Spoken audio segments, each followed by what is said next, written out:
Okay, so let's start. Today, my part is going to be very short, and then it will followed by June's part. Basically, say after all those steps, you find the job, you uh, improve your resume, fill in the application. Then what do you do? Uh, at this step, the the only goal for you to submit a resume is to find is to get the interview, and then from the interview you can probably get the job. So you really need to have your job descriptions available if you ever get that interview and you have the job description to prepare for that.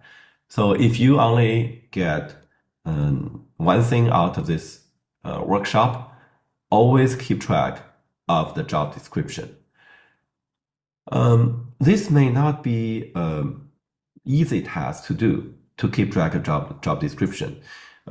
We've seen about maybe 40 different flavors of a spreadsheet or the pad that the student keep track of what the job they applied. And some students they use tools. They use the tracker inside, say, LinkedIn, Indeed. But there are many occasions when they got the interview, they cannot find the job description. Either the job description was removed, or they just didn't record that.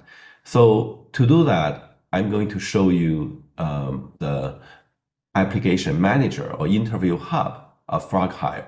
Then you can always keep track of your job description. Okay. What else? Say after you finish your application, you may want to follow up. You need to maybe do the follow up at business day at the 3B7, the third business day or seventh business day. Also keep track of the your resume, what flavor resume you use to apply for this job. Okay. Keep all the job descriptions. I'm going to show you the tool, how the tool can keep track of that. This is not rocket science, but you really need to keep track it whenever you look at the job. The tool can automatically keep track that for you. Okay, let me show you. So here's FrogHire, and let's go to LinkedIn.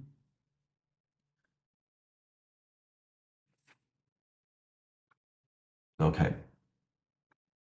Okay, say for example, I'm looking for a job, software engineer, job in St. Louis area. Okay, so here are all the jobs I'm browsing over here. Or I may browse that on, say, on Google, say in St. Louis.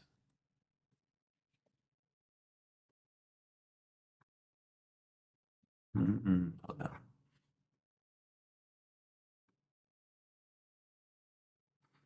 Yeah, those are the jobs on Google. Okay, so all those jobs, if you click on Manage, you can see. Those are the jobs that we have viewed. Hold on, that's 15 days ago. Hold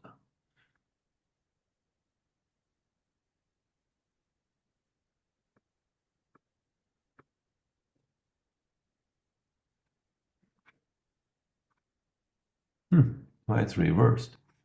18 days ago. Those are the jobs I just viewed over here.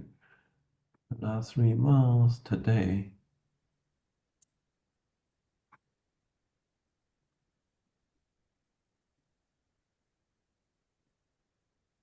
Let me see. Let me do it again. Okay. The job setting. Asana. Manage. Yeah, over here. See, this is the Asana job I just viewed here. Over here, I just viewed Asana.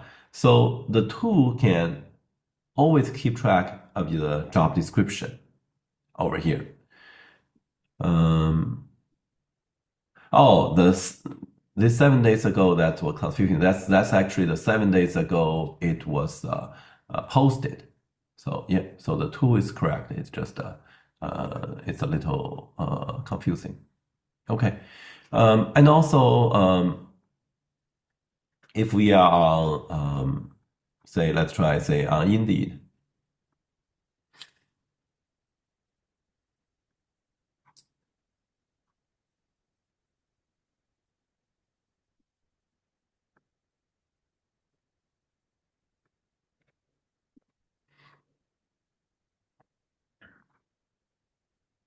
Okay, so this is Vera Systems and Johnson & Johnson. Now let's see if we go to the manager. See over here, that's a Vera system. It should have the Johnson. Did I click the Johnson & Johnson?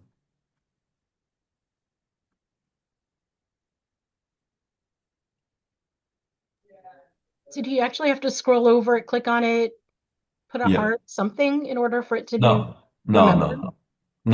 No, as long as I viewed. It's the second one. Yeah, yeah. As long as I viewed it, it's over here. So it keep track of that automatically. So furthermore, it keep track of your resume.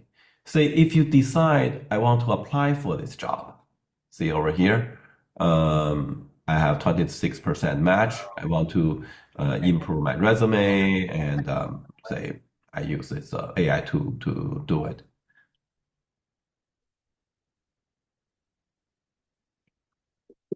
And this is my resume, and I want to apply. Okay.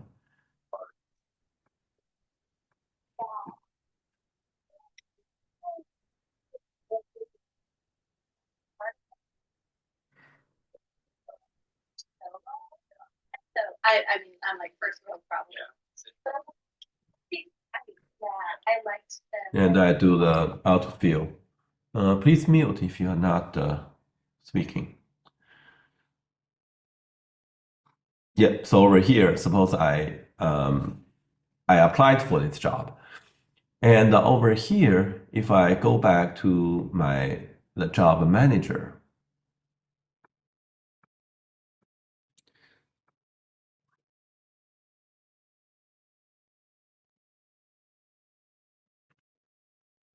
I should actually over here, I should actually see the improved resume over here. And also there's a baseline resume. And to manage it, I can put this one, Burlington MA, from viewed to applied. I can manage it. And then if I receive the interview request, I put that into interview. Okay. So this application manager, it will always keep track of your job description and your improved resume and your baseline resume of where it's coming from. So you can always get prepared. Okay. So it always keep track of the job description. Okay. And also follow up. If possible, sending cover letter, email, and 3B7 follow up by the third and seventh business day. Over here, we also have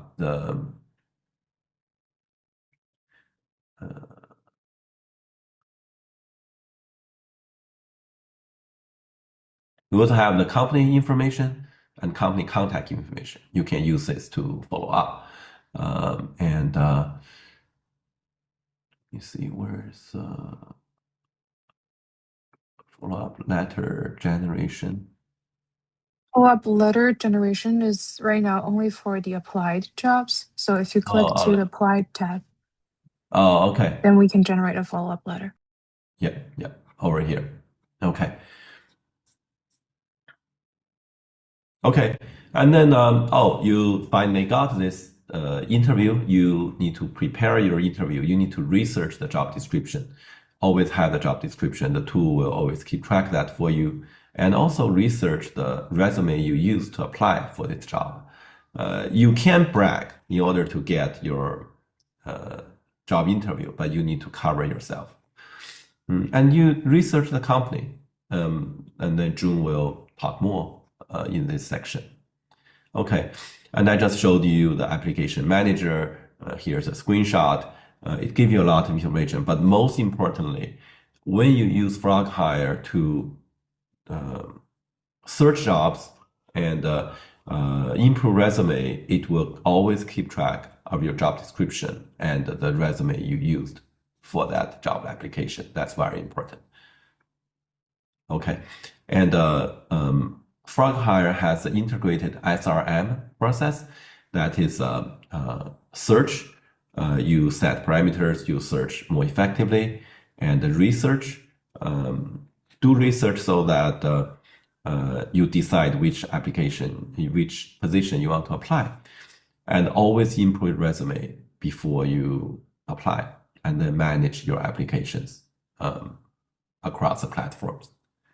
Okay, so that's my part, and June, my colleague June, will talk about the interview. Okay.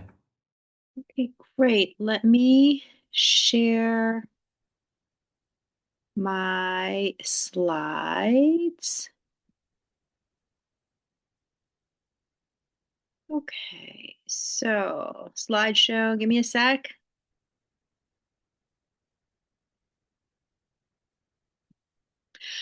Okay, so good morning, good afternoon, good evening, everyone. I am here to talk to you about interviewing with Smart Prep. So I've had many years of working within top tier institutions where I work to advise students on a whole variety of aspects of education and career planning. And now that I'm with FrogHire and our sister companies, part of my role has become working with students in terms of shaping their applications to institutions and to workplaces, but also human resources work. When I was within institutions in my past life, I would have to do a lot of hiring and filtering through applications and interviewing applicants. And over time, I've come to understand what people are looking for based upon things that I interview for and that I was interviewed for. Okay. That being said, before I did this presentation, I started thinking about my own experiences being interviewed. And I remember way back when applying to graduate programs and applied to two different top tier programs, top 10 schools. One required an interview, one did not. I was unseasoned and went into one of those that one interview completely unprepared and failed miserably and walked out and knew that I had failed miserably. So that really sort of increased my anxiety, knocked down my self-confidence, and it's something that I am very aware of now. So the reason why I think preparation really matters is that it boosts your confidence, it can reduce your anxiety, and it improves how clear you are, how you're going to convey something, and you'll get better you'll give better answers, which then obviously makes you look more professional. In particular, if you are an international student and there might be a language barrier, practicing and practicing out loud and preparing beforehand will make you more skilled in the moment when you're asked questions that you may not have thought about. As you become more seasoned, you will also be able to deflect certain questions. If you're asked a certain question and you don't have a direct answer, you're able to either pivot your answer or quickly think of an appropriate response to give in that moment. So that's why preparing and practicing a lot matters. Okay. Let me move forward. So, as my colleague, my boss, Andrew, has already told if you are offered an interview, first of all, congratulations. And then the next thing you should do after you go out and celebrate is to research the company. Researching the company means actually digging a little more into their values and missions. For example, if you're interviewing at YouTube, we all use YouTube, but what is their actual goal? What are their missions? What is going on with them in the news? You want to make sure you know the company because this shows, hey, I really am interested in working at YouTube. I've done the research. I care about this company, and this is what I want to get, but this is also what I want to give to the company. The FrogHire dashboard, the extension, is really helpful because it allows you to keep track of the jobs that you've applied for so that you can actually see what that job description was. Odds are you're not applying to just 10 jobs. You're applying in the 3 digits sometimes, I've heard. How are you going to keep track of all of the job descriptions? So our extension allows you to do that, allows you to go back and review what that job you applied for was, what your specific duties will be, and you then can figure out what you want to ask them or anticipate what the interviewer is going to ask you. The one thing that I know I really despise is, as someone who is, if I'm a recruiter and I'm hiring someone for a job, if I invite them for an interview and they ask me to send the job description to them, that's an automatic turnoff. It just means you can't keep yourself organized. You should know what you applied for. So again, make sure you keep track of that. You want to think about yourself as what you are marketing. You're selling yourself. You're going to be asked most often, tell me about yourself. This is probably a question you'll get in the very, very first stages, but as you progress through the stages, you may get it over and over again. Initial interviews are typically done with a more HR, human resources rep, unless you're applying to a smaller company. And we'll talk about this a little bit more, but in the tell me about yourself question in response, think about a structure. So what you're doing at the present time, what you've done in the past, and what you hope for in the future, which is obviously a position with this company.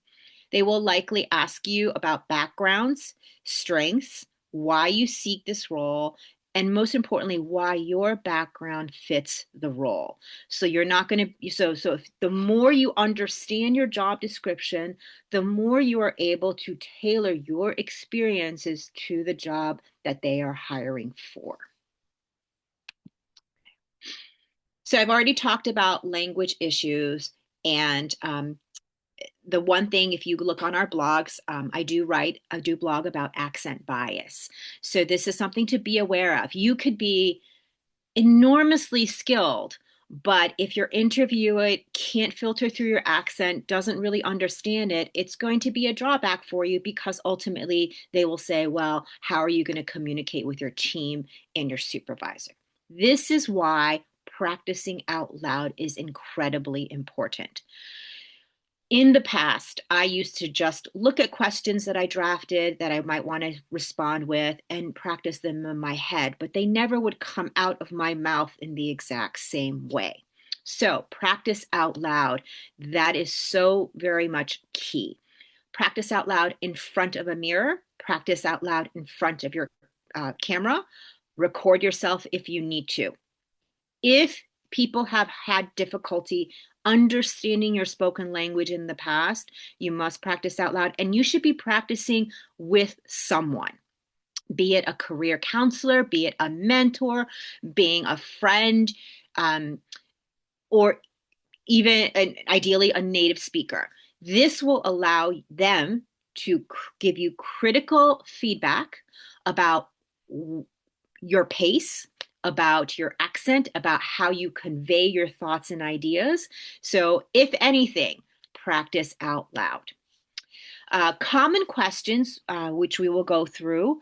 Tell me about yourself, strengths and weaknesses, why the role is a good fit for you. Now, when you talk about why the role is a good fit for you, it's not just about what you bring, but also what you hope to get out of it. What are your goals and what does this job help you learn and do more of? And also, this bullet should have been out more. You may be asked to talk about a conflict with a coworker and how you navigated this. A lot of companies want to now know, how are you going to handle it if you work with someone who's difficult, or if you yourself are a little difficult, and how will you manage hearing other people's voices? One of the most important things, particularly for behavioral interviews, I'll talk about the different type of interviews, is what's called the STAR method. I have also blogged on this on our FrogHire.ai website. And this is a way to help you structure answers. So if you're asked a behavioral question, so what would you do in X situation? Can you give me an example of the past? You want to be able to articulate the very specific parts in a certain order. What the situation was, what you were tasked to do, what actions you or your team took, and what the result was. So, STAR method, think about this a lot. Think about certain examples in your life that can explain certain situations you've had in the past working on a team or working solo. And you can actually create some notes for yourself on a piece of paper next to you if you're doing, say, a phone interview or a video interview. The benefits of a phone or a video interview is you can have your notes more clearly on the side for yourself. So let's talk about some of the specific questions. Tell me about yourself. So what I've had is a lot of people that I've interviewed will say their name. I already know your name. I've gotten your name from human resources, or I've got your resume in front of you. So usually when I start, as you know from my resume, my name is June. That's what I will say. And remember, present, past, future. So an example of an answer that you may give is currently what you're doing. So I'm in my last year of my undergraduate studies at this school. This is what I'm studying. If you're not in school anymore, you could say I graduated from X school and I majored in Y. Then you move on to your past work. I've gained, and you think about the skills that will apply to this position that you're applying for. So I've gained technical skills via my internship at the Museum of Art, working on their statistical analyses of XYZ. And what I really enjoyed about that position was what? So what did you enjoy about that work, or what did you excel in that work that is related to the job you are applying to? And then move it into the future. So you're applying for this job because you have gained these specific skills through different projects with these types of tools. And this position would give me the opportunity to, create new platforms at your company, however you want to, again, look carefully at the job description, and however you want to explain what are things that you have in mind for what you could do or you could do very well. So tell me about yourself. That's the question. I particularly put in two very different majors in this particular answer because it is something you could choose to address. For example, while you may be applying for a comp sci job, art history, how does that sort of factor in? So my background in art history has trained me to be a creative, out-of-the-box thinker. So I bring this type of understanding to my position. And while it may not be directly related, it helps me really think about things from a different perspective. So something like that, you can always do that.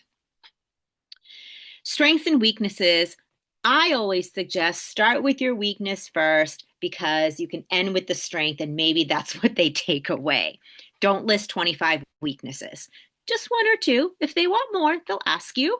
And the one thing I think we see a lot or hear a lot of is I tend to take on too much. I can't say no.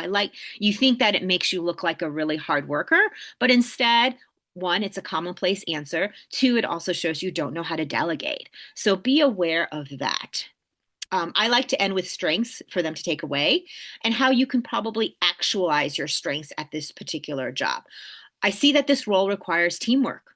I've actually been on projects where I've been both the team leader and a team member. And so I can understand as a team leader how to navigate different personalities on a team, how to manage conflicts with people who have very different work style. But as a team member, I know the importance of collaboration. So expand a little bit on that for them. Okay. So the one important part is typically towards the end, they will ask you, well, what questions do you have for me? Keep in mind, interviewers are often two-sided. It's a conversation in some respects. So make sure you do prepare 1 to 3 questions. If you have none, it's going to look like you didn't really care or you were underprepared.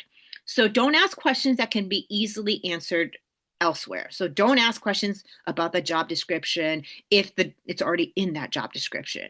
You won't do that because you have reviewed the job description, but just in case. And if you can find the answer to your question on their website, don't ask. Again, it's showing you didn't do the research. Also, if you are in your initial interview stages, avoid asking about salary and benefits too early. If your first meeting is with someone from HR and they do ask you, so this salary range is 40 to 50, are you okay with that? Of course you can respond yes or no, but you don't want to start pushing for a higher salary at that particular point in time. Right. Questions that you want to consider asking them. So some of them, I have 2 slides on this. So what skills do you feel are important for the person stepping into this role to already have? So if the job requires that you know a specific programming language, that's something that you could potentially learn in the 3 months before you start your job. So you want to kind of know that. What are the biggest challenges I might face in this particular role, given my experience? What would my first 3 months look like on the job? I was reflecting on this last question because what I call my first grown-up job at the University of Pennsylvania, I never asked this question. So when I walked into the office, I really had no idea what I was expected to do. I figured it out, but it would have been nice to have a sort of an overview of what potentially would be coming my way. Okay.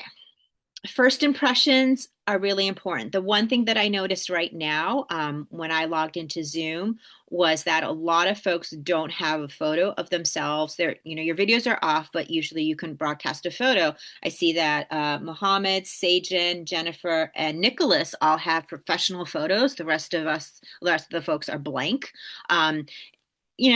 I suggest just throwing on your professional LinkedIn photo there, just so they know what they look like. But odds are you're going to turn on your video anyways, but it's just a nice thing to have.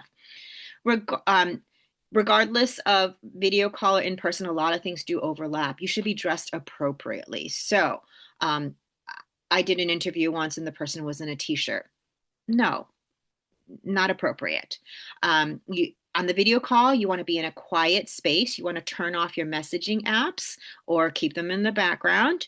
I tried to keep my messaging app in the background just now. Make sure your face is in the frame. So check yourself beforehand. Like you're not scrunched down so they only see the top of your head.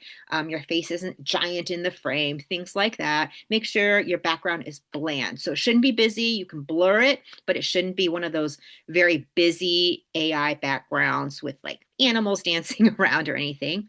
Check your lighting, check your sound before the call. Always log in early, just in case Zoom has an update that you need to download.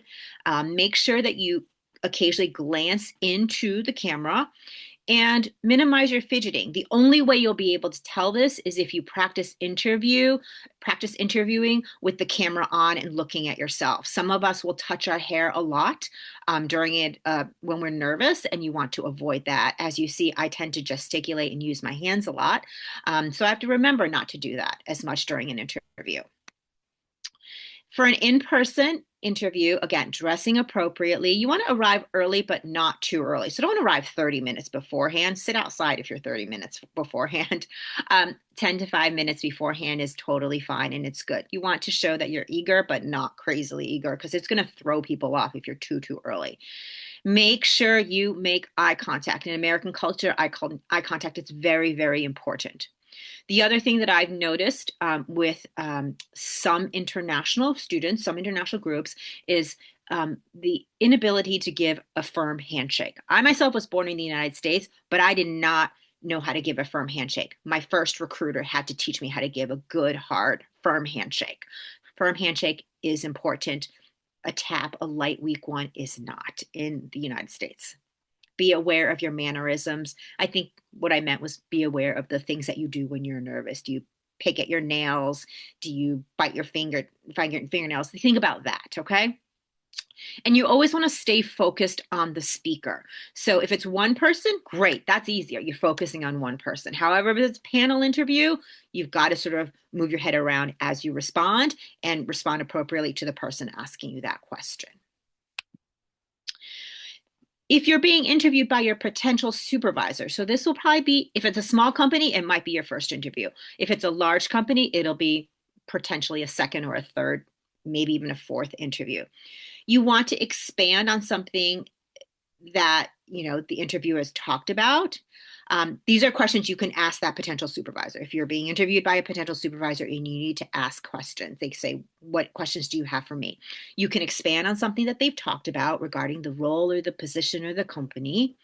You can ask them what their vision is for the function of this, of the function and the role of what is your vision for this function for this role? Threw myself off with my typo. You can ask how they measure performance for this role, because that is important. You should know, like, how are they going to evaluate you for rehire? How are they going to evaluate you for potential raises and merit increases? So think about that. You can ask them how they typically give feedback. This is not something that you're going to reject a job for, but it's something you know would be useful. Is this person going to meet with you regularly to give you feedback, or only talk to you, you know, every quarter? Things like that. You can ask what would make someone fail in this position, or what would make someone succeed in this position, depending on where that conversation is heading. And importantly, do you have any concerns about my background that I can address? This allows you, by asking this very important last question, this allows you to find out why the supervisor would consider not hiring you. And by asking this, you have a moment to address that and say, actually, you could hire me because this is what I will bring, or this is what I have done that is related, or this is how I'm going to be preparing, or this is the additional class I plan to take before I move into this role. So that last question is very key. There are different types of interviews. So the interview format, phone screening. A phone interview initially is probably just a screening. They want to make sure you are who you are, you're well-spoken. This screening may also be a video one that you look professional. Then there are the behavioral ones, which I talked about, where they're going to ask you to talk about how you would react or how you have reacted and worked through a situation. Technical interviews, which are, I think, less likely in some of the more humanities, but will be very likely in sort of the computing and consulting industries. Case interview, panel interview, I will talk about in just a second. Informational interview, coffee chat, those are more casual, but again, your impressions still matter, so don't take it lightly. And then the final round interview. Final round is usually with the supervisor and or the supervisor and the team that you will be working with. Preparation is the same for all of these. Researching the company, practicing your answers out loud, preparing 2 to 3 strong questions that you're going to ask them when they say, what questions do you have for us? And of course, knowing your resume and the job post inside and out. If you are submitting different resumes to different types of jobs, highlighting what is relevant to the job you're interviewing for. Again, the FrogHire.ai dashboard will help you keep track of that and organize it for you. Technical interviews, what you need to know. Understand the basics of your field and what you're interviewing for. Review some of the fundamental concepts of coding, algorithms for tech roles. Practice coding beforehand. mock interviews with people who understand your field, who can help you shape your technical answers.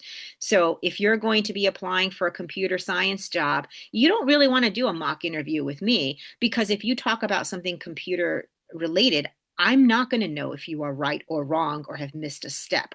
But if you talk to your friend who is in the program and he mock interviews you and is a computing major, he's going to be able to call you out and tell you, hey, this area was confusing to me. Explain it differently next time. Prepare for them potentially asking you to do something in this technical interview and how you would do it. Case interviews, they give you a case, they give you sort of a scenario, and you want to figure out how you're going to answer it. There are places where you can practice cases, Case in Point or online case interview prep tools. So you can just do a simple Google search and find those. You want to make sure that when you're talking about a case, you have a structure in place. You can identify what the issues are that you need to tackle, how you're going to tackle those issues, how you're going to analyze the data, how you're going to organize the data, whatever it is, and what will help you then formulate recommendations and what kind of recommendations you will be formulating based on the case. If you're given a case and you're not really sure, oh, I don't really understand this part of it, it's okay to say, oh, I actually have a question about this case before I answer it. How would you want me to, do you mean this about this particular area? It's okay to clarify any vague aspects. If they don't want to, they'll say, nope, that's for you to decide. That's fine.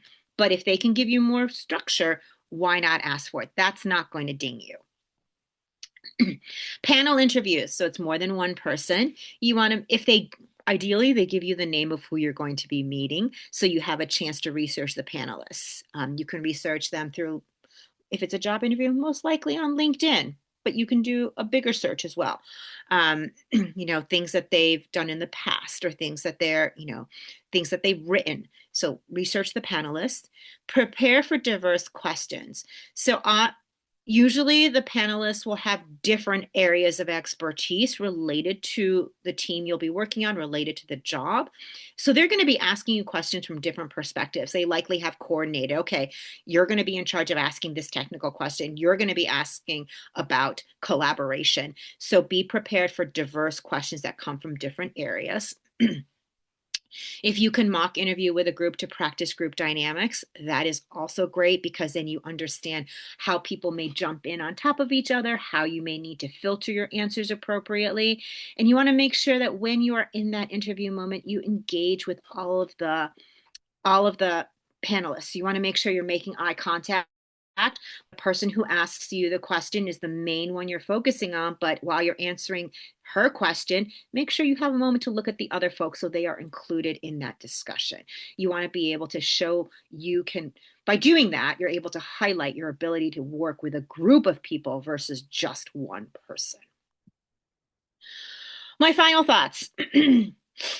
Preparation and practice are integral. If you don't do it, more power to you, but you may not be as successful as you could have been. Research the company, know the role, review your resume, practice and prepare, mock interviews, prepare star responses, anticipate questions. It's very simple with AI right now. You can easily ask, I'm going to be interviewing for this position. What are some questions I should definitely prepare for? Okay. However, in terms of the answers that you get from AI, make sure to tailor them to your role, because if you're just using strictly the answer from AI, so are the other candidates. So tailor it to your role, but also your past experiences. During the interview and communication during the interview etiquette is important. Dress appropriately, engage, show enthusiasm. If you sit there and you are just bland, people are going to think, I don't really want to work with this person. So make sure you can modulate your voice. You can be excited. You can be engaged. Those are really important things. Even if you have a perfect GPA from Harvard University, if you're kind of a dud, someone may say, well, I really don't want to work with them. They seem like hard to work with, or not engaging, or not fun, or not enthusiastic. If you are asked a question that requires you to think through steps, you can think out loud. You can share your thought process. So way back when, I believe it was YouTube or Google, they asked the question of how many pennies would fit in a shoe. So as a younger person, my instinct would have been like, oh, let me just give them a number. But in fact, what they were seeking was you to ask questions. Oh, that's great. That's a great question. Okay, so can I ask some questions? What type of shoe is it? Is it a men's shoe? Is it a woman's shoe? What size is that shoe? And that process will help you think it through.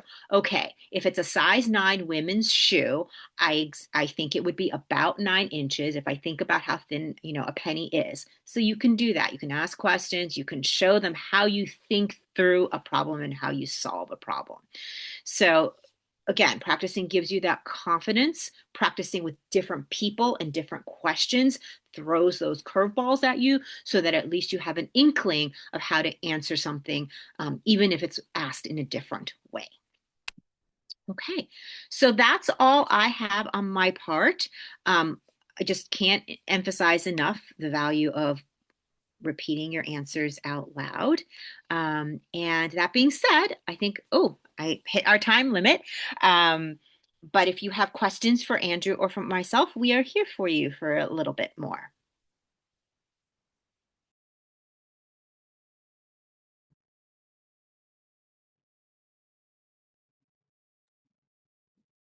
June, thank you. I noticed someone else brought this up. When in the interview process would it be maybe appropriate to bring up the sponsorship issue? Do you bring it up in the first interview? Do you wait until you've got the offer and you're like, oh, wait, are you going to sponsor me? Like, where does that fit?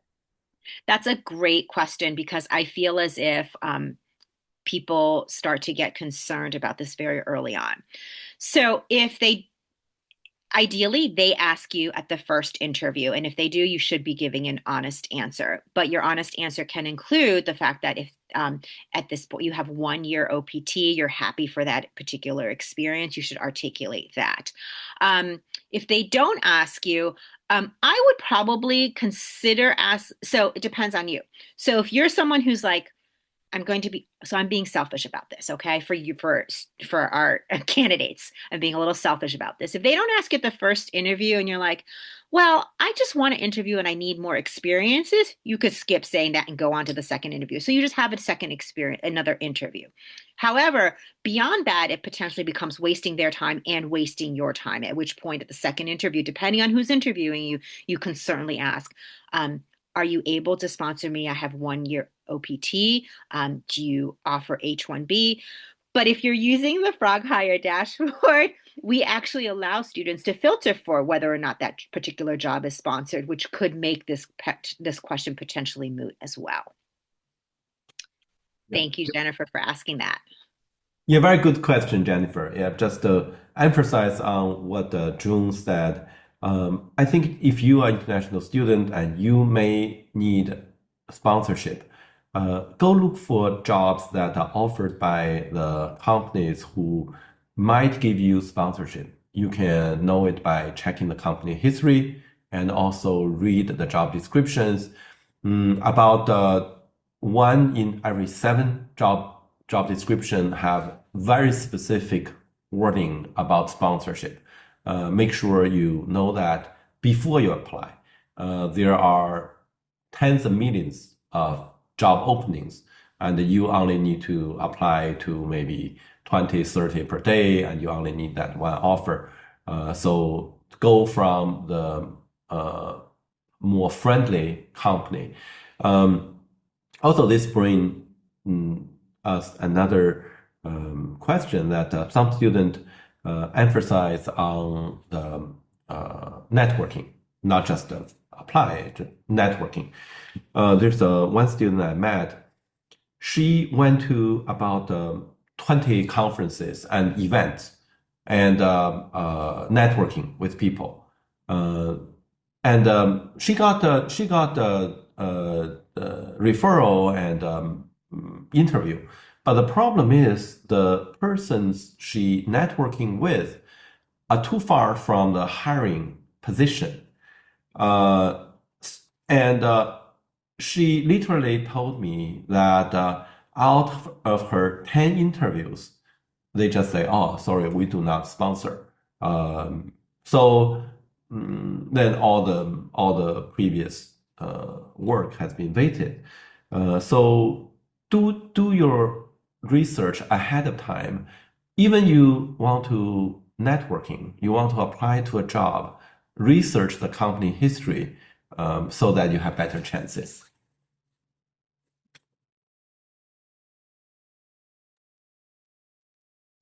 Any other questions for myself or Andrew? We're here for a few minutes. It's your time to take advantage. By Nancy, how do you consider interview preparation for phone screening stage? So I'll jump in here. So when you get offered the interview, hopefully they will tell you who is actually doing that first interview. In the first interview, if it's human resources, they're probably not going to ask you very specific things. They're going to go over your background, have you explain that, make sure you're normal, make sure you're interested enough, you have some of the basic skills that the hiring manager wants to see. They probably aren't going to ask you, well, what do you think about our company corporate culture? Things like that. But if you're going to be interviewed by someone who is actually going to be working with you, then you should be much more well versed. Regardless of which stage in the process, you should know your resume, you should know the job description, you should be able to speak to how you will do well and succeed at this particular job.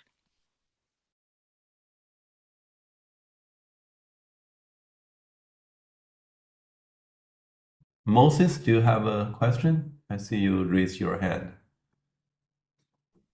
Yes.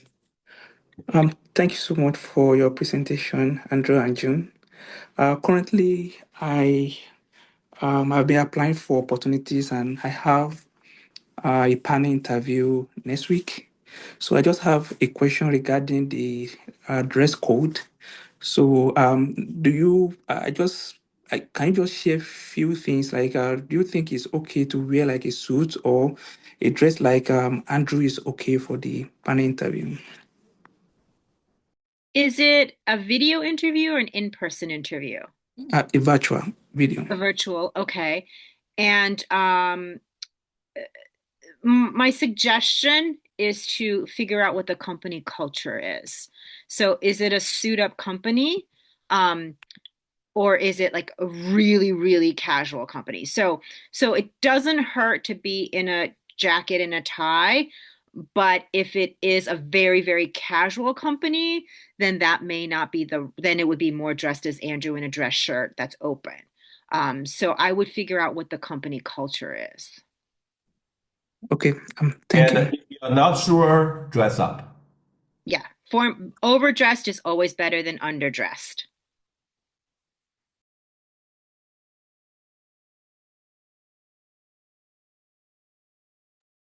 Oh, and just so you all know, for your phone interviews, like, yes, your video interviews, yes, your top should be professional. But my suggestion is also to wear pants versus shorts, only because you never know if you suddenly have to get up or you forget that you're wearing shorts during that interview.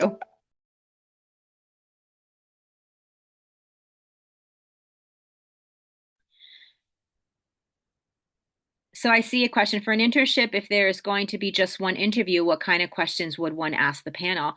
So this would be based upon, so you could elaborate on something that they've told you about the internship. For example, if they tell you, okay, well, then you'll be working on this type of a project, you can ask them, well, what are skills that I would need to bring to this particular project? You can ask them specifics of where people from that internship have moved on to in terms of the next steps in their career.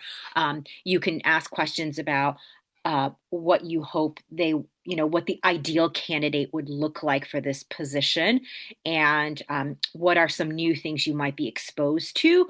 Will you be exposed to different areas? How collaborative is this position, this internship across different areas of the company? There's many, many things you can ask. Oh, and Jennifer made a really good point. You can always remove your tie during the interview if you need to, but you can't stop and put it back on. So if a question comes if a question on salary comes up during the interview, what can be the best way to answer this question? Well, if you've reviewed the job post, you can reflect back to them. Okay, well, I saw this position was listed at 40 to 50K. Is that sort of where you still continue to stand?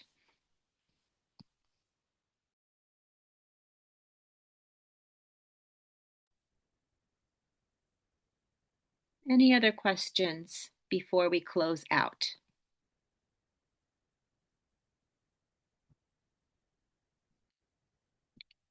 So let me emphasize that you need to keep track of the job description, keep track of the resume you used for that job application.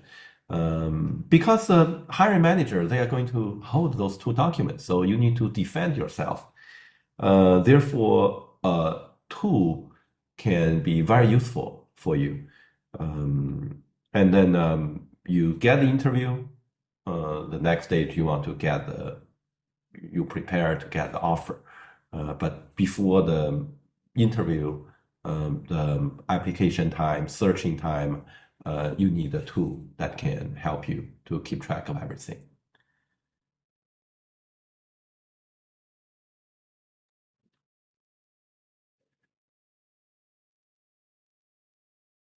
Okay, Okay. I think we're good. I don't Okay. know if Nina is still here. So we wish you the best of luck, everyone. For me, the job search was always most difficult in terms of organizing myself in the millions of resumes and cover letters that I had to send out. I kind of wish that I had FrogHire around when I was job searching. So I'm not just pushing it. I'm not being a salesman, but I'm saying find something to help keep you organized and make your life easier. That's why Andrew and his team developed FrogHire. So hopefully it will be of some use to some of you. Thank you, folks. Have a great, wonderful day. Bye, all.